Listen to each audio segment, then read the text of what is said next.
I work with a ton of athletes and students. This is what I do kind of for Cy Wakeman. And when I talk to these kids, I kind of ask, what is it that you want from your experience in high school, and what is it you want from your sport or your extracurricular? And most people, almost everyone, says they want the same two things in general.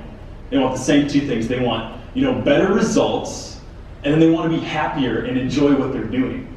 The next question, this is how I want to start out this talk with you today, is what gets in the way of us, achieving those results that we want, whether it's as a student, as a someone in band, as an athlete. What gets in the way? What keeps us from either being happy or from getting the results we want? First one in the black. What gets in the way? Yeah, what frustrates you? What's like, man, Friends and family. Yeah, sometimes those dang friends and family, they don't support me, or they don't, That's true. I have the same thing. What else? In the back, behind. I got a selfie stick for you. I'll run out to you, actually. Get my exercise this morning. What's another one? What do you got? Siblings? Yeah, so we got friends and family. Those are both good. Here you go. Thanks for participating right away. Anything else? What else kind of gets frustrating? What gets in the way? Right here. When your brother wakes you up in the morning, anybody else have that? Or sister? Yes, that can be frustrating. That's good. I'm out of selfie sticks, but thanks for participating. Anything else? Right here. Injuries. Totally. Yeah, especially when you're an athlete. Can totally derail you. These dang injuries. Busy schedules. They just pack them full, don't they? These teachers. They do. Let's get one more. Right here, he's got a good one. You see his hand, everybody? Homework. I mean, what is that? Homework. You mean there's homework at school? Seriously. So we got all these things that get in our way from us being, successful, whatever you design or define as successful, or happy. We got all these things. I should have wrote them down because we got a good list there. And what I want you guys to realize, and I want to start today along with the list, is I ask that question everywhere. If I work with professional teams, if I work with small companies, if I work with students just like you guys. So people want better results and more happiness. And what gets in the way comes down to two categories. It comes down to people, other people, which we said siblings, did we say teachers? Siblings, brothers, sisters, and circumstances.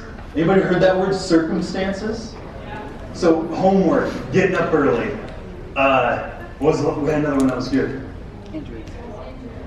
Injuries, that's kind of a circumstance. That one's unfortunate. So, you see how I'm trying to narrow that down for you to see, it's everywhere we go. This is what we do. We notice this stuff. The best way to understand personal accountability is to fully comprehend its opposite, and it's a term called learned helplessness. So I have this mug here. Don't worry about the branding. I'm not trying to sell you anything. I have this mug, and I put fleas in it. Does anybody know what fleas do? They jump like 10 feet in the air. I put them in there with no lid. What are they going to do? They're going to jump out. Now, if I put a lid on this mug with those same fleas, what are they going to do? They're going to jump. They're going to do the same thing their instincts tell them to do.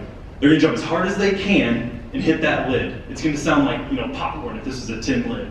They're just going to keep jumping until eventually, over time, they're only going to jump to about this point, right below the lid. All right? Next step, you take the lid off of this mug. What are those fleas going to do?